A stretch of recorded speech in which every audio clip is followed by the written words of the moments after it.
So replacing your cabin air filter here is super easy. All you're gonna do is open the glove box, and then on the right-hand side, you're gonna see this little hook or clip.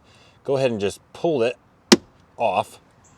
And then you're gonna find two little screw tabs, one here and one here. So we're gonna go ahead and just unscrew this.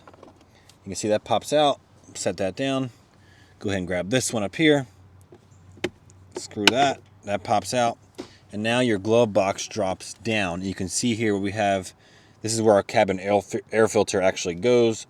So we're gonna pinch on these little tabs, loosen that one, pinch on these tabs up here. And now you can see where our air filter is. Go ahead and kind of reach in there and try and pull it out like that. Take a look at how dirty it is. See, that one's pretty mangled up. The airflow for these things does go from top down. So this is where your dirty air is going to come in. That's where the cleaner air should be coming out. But we have a new one.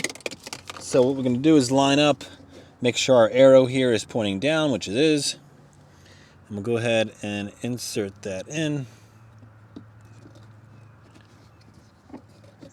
Like so. We'll make sure it's all the way in there. And then we'll go ahead and grab our cover here. It doesn't matter which side goes on which, but we'll go ahead and get that on. I want to make sure this is on here tight and clicks.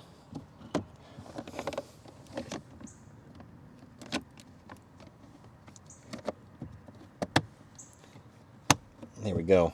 Both sides click, give it a little tug, it's on there tight. Now we're all done. We'll go ahead and just lift this back up. And we will take our little screws here, put those in, line them up, turn it. Take this one here, put it in. Like that, turn it. Got them both in. And then we'll just go ahead and reattach our little hook here. And we are all done. Thanks for watching, everybody.